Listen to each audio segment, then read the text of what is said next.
வணக்கம். திருப்பாவை 10ஆம் பாசுரம்.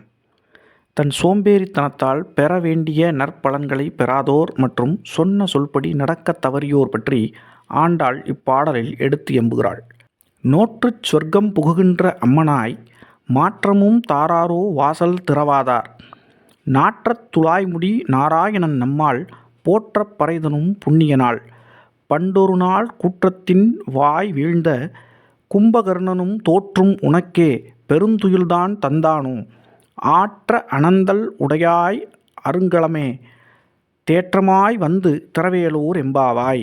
மார்கழிப் பாவை நோன்பு நோற்று சொர்க்கம் புகுவேன் எனக் கூறிய பெண்ணே, இன்று நான் இவ்வளவு நேரமாய் கதவை தட்டியும் திறக்காதது ஏனோ? நறுமணமிக்க துளசியை சூடிய நாராயணன் புகழ் பாடினால் அவன் நமக்கு பல நன்மைகள் தருவான், புண்ணியங்கள் பல வந்து சேரும். அப்படி இருக்க நீயோ ராவண சேனையில் அங்கம் வதித்த கும்பகர்ணனையே உறக்கத்தில் வென்றவள் போல் கண்ணயர்ந்து தூங்குகிறாயே. அவன் உன்னிடம் தோல்வியை ஒப்புக்கொண்டு அவனது உறக்கத்தையும் சேர்த்து உனக்கு தந்து விட்டானோ?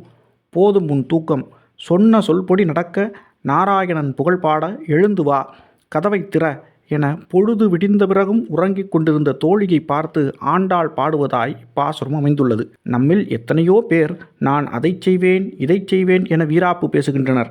ஆனால் அதற்கான நேரம் வரும்போது உழைக்காமலும் சொன்னதை செய்யாமலும் நேரத்தை வீணடிக்கின்றனர். பலர் தங்கள் சோம்பேறித்தனத்தால் அடைய வேண்டிய பல நன்மைகளை அடையாமல் போகின்றனர். வாழ்வில் சொன்ன சொல் தவறாமையும் சோம்பலை ஒழித்தலும் அவசியம் என இந்த பாடல் நமக்கு உணர்த்துகிறது. மீண்டும் இன்னொரு பாசுரத்தில் சந்திப்போம். தொடர்ந்து இணைந்திருங்கள் பாரத பயணத்தில். நன்றி, வணக்கம்.